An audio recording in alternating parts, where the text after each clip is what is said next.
तर आज आपण आहोत कोल्हापूर नजीक. कोल्हापूरपासून साधारण 18 ते 20 किलोमीटरच्या अंतरावर आपल्याला हे विष्णुनारायण मंदिर पाहायला मिळतं.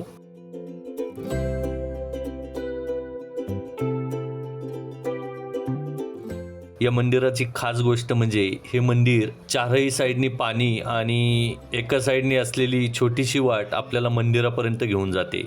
हे खरं आकर्षण या मंदिराचं आहे. मंदिराभोवतीचा निसर्ग, हिरवीगार झाडं, शांत वारा आणि मंद जलप्रवाह संपूर्ण वातावरणाला एक अद्भुत ऊर्जा देतोय.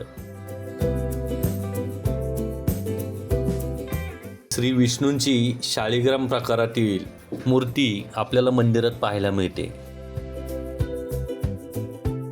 इतर मंदिरांसारखं हे मंदिर जास्त प्रख्यात नाही. छोटंसं मंदिर आहे, त्यामुळं जास्त लोकांना माहीत नाही. त्यामुळेच आपण आज हे एक्सप्लोर करतोय. मग या प्रसन्न मंदिराला कधी भेट देताय?